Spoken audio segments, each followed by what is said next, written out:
Hello મિત્રો, આજે અમે ઘેરથી દ્વારકા જવા માટે નીકળી ગયા છીએ. તો રાજકોટ અમદાવાદ હાઈવે ઉપર લીંબડી પાસે આવેલી દર્શન હોટલમાં અમે ચા નાસ્તો કરવા ઊભા રહી ગયા છીએ. જો અમ્મી હમને તો ઘેરે મેગી નહીં મેગી. તો રાતના 6 થી 7 કલાકનું અંતર કાપ્યા પછી સવારે દ્વારકા પહોંચી જવા આવ્યા છીએ મિત્રો. ફાઇનલી દ્વારકાવાળો રોડ આવી ગયો છે મિત્રો. જો તમે જોઈ શકો છો. બસ હવે અહીંથી દ્વારકા થોડુંક જ દૂર હશે. આખી રાત ગાડી ચલાવી છે મિત્રો. તો હવે દ્વારકા આવી ગયા છીએ આપણે. તમે જોઈ શકો છો બોર્ડ પણ આવી ગયું છે દ્વારકાનું. બસ આ સીધો રસ્તો પકડી રાખવાનો છે એટલે આપણે થોડી જ વારમાં દ્વારકા પહોંચી જઈશું.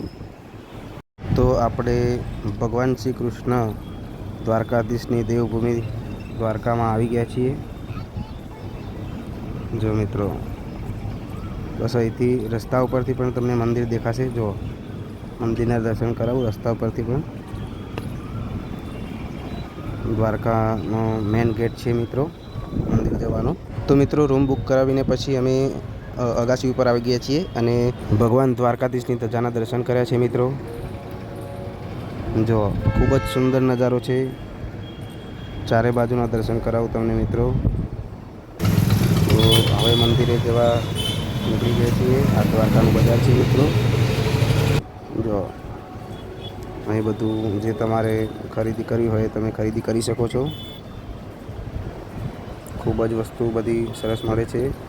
તો ભગવાનની ધજાના એકદમ નજીકથી દર્શન કરીએ મિત્રો. તો 56 પગથિયે થઈને આપણે ભગવાન શ્રી દ્વારકાધીશના દર્શન કરીશું. તો દર્શન કરીને પછી ગોમતી ઘાટ ઉપર આવી ગયા છીએ મિત્રો. અહીં બધા ફોટા પડાયા. જો પબ્લિક પણ ખૂબ છે. ગોમતી ઘાટથી પણ ધજાના દર્શન થાય છે. ખૂબ જ મજા આવે છે મિત્રો. દ્વારકાની ભૂમિ દ્વારકાની ધરતી જેવી છે મિત્રો કે તમને ઘેર જવાનું પણ મન ના થાય મિત્રો. હે મારા દ્વારકાધીશ, હવનું ભલું કરજો. જય દ્વારકાધીશ. તો પછી મિત્રો દ્વારકા દર્શન કરીને આપણે ત્યાંથી 10-12 કિલોમીટરના અંતરે આવેલ સિગ્નેચર બ્રિજ છે ત્યાં આવી ગયા છીએ મિત્રો. ખૂબ જ જોરદાર બ્રિજ બનાવ્યો છે મિત્રો. અહીંયા લોકો ફોટોશૂટ પણ કરાવે છે અને બ્રિજ ઉપર બેસીને હવા પણ ખાય છે મિત્રો. તમે પણ જોઈ શકો છો કેટલો જોરદાર બ્રિજ બનાવ્યો છે.